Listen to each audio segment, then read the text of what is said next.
নমস্কার বন্ধুরা, পিকুর রান্নাঘরে সবাইকে স্বাগত। আজকে আমি তৈরি করে দেখাবো লাউ শাক চিংড়ি। লাউ চিংড়ি তো আপনারা বাড়িতে খেয়েছেন, কিন্তু লাউ শাক চিংড়ি কি কোনো দিন খেয়েছেন? যদি না খেয়ে থাকেন তাহলে বাড়িতে আমার মতো আজই তৈরি করে ফেলুন লাউ শাক চিংড়ি। সুস্বাদু এই রেসিপিটি দিয়ে গরম গরম ভাত কিন্তু ভীষণ ভালো লাগে। আর এই একটিমাত্র পদ দিয়ে কিন্তু এক থালা ভাত নিমেষেই উঠে যায়। তাহলে চলুন বন্ধুরা কীরমভাবে করে দেখানো যাক। এখানে আমি নিয়ে নিয়েছি এক আঁটি লাউ শাক। আর লাউ শাকটা কিন্তু বেশ কচি ধরনের, সেটাই আপনাদেরকে দেখিয়ে দিচ্ছি। লাউ শাকটা কীভাবে কাটতে হয় সেটাও আমি আপনাদের দেখিয়ে দিলাম। এই যে আমি লাউ শাক কেটে নিয়েছি এইভাবে, আর যে শক্ত ডাঁটিগুলো আছে সেগুলো কিন্তু ফেলে দিয়েছি। চিংড়ি মাছ ভালো করে ধুয়ে বেছে নিয়েছি। আর এখানে দুটো বড় সাইজের আলু নিয়েছি, লম্বা লম্বা করে কেটে নিয়েছি।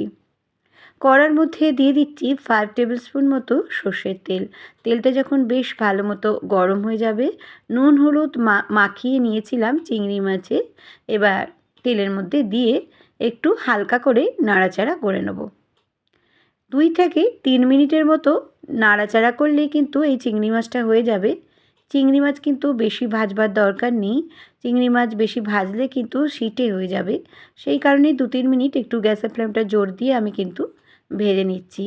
ঘরে থাকা খুব সামান্য উপকরণে আর খুব কম মশলায় কিন্তু এটা তৈরি হয়ে যায়। এবার কড়াটাকে আমি তুলে নিলাম, এই চিংড়ি মাছগুলো নিয়ে কড়াটাকে ভালো করে ধুয়ে নিলাম।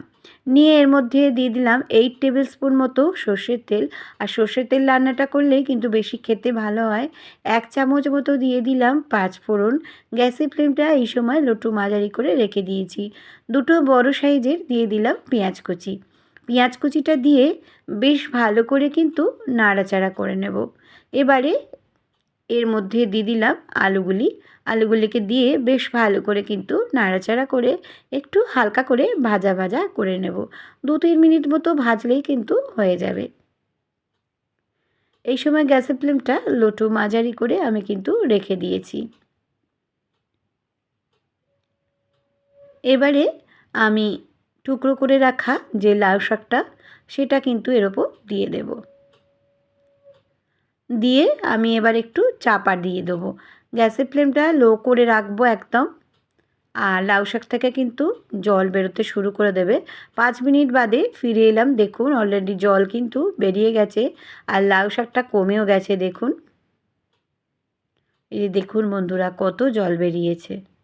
লাউ শাকটা যেহেতু কচি ছিল, আর এরকম কচি লাউ শাকই নেওয়ার চেষ্টা করবেন, তাতে বেশি খেতে ভালো লাগে। এবারে আরেকটু নাড়াচাড়া করে নিয়ে কিছু মশলা এর মধ্যে আমি দিয়ে দেব। দিয়ে দিচ্ছি এখানে 1 চামচ হলুদের গুঁড়ো, 1 চামচ লঙ্কার গুঁড়ো, দিয়ে দেব 1 চামচ নুন, আর গোলমরিচ দিয়ে দিলাম 1/2 চামচ। এই যে নুনটা দিয়ে দিচ্ছি, আপনারা যেরকম পরিমাণ অনুসারে দেবেন। আর দিয়ে দেব 1 চামচ চিনি। মিষ্টিটা কিন্তু বন্ধুরা অবশ্যই দেবেন। এবার ভেজে রাখা যে চিংড়ি মাছগুলি ছিল সেগুলোকেও দিয়ে দিলাম। দিয়ে ভালো করে কিন্তু সমস্ত মশলার সঙ্গে সবজির সঙ্গে মিশিয়ে নেব। এই রেসিপিটি যদি ভালো লেগে থাকে তাহলে সাবস্ক্রাইব, লাইক, শেয়ার করবেন।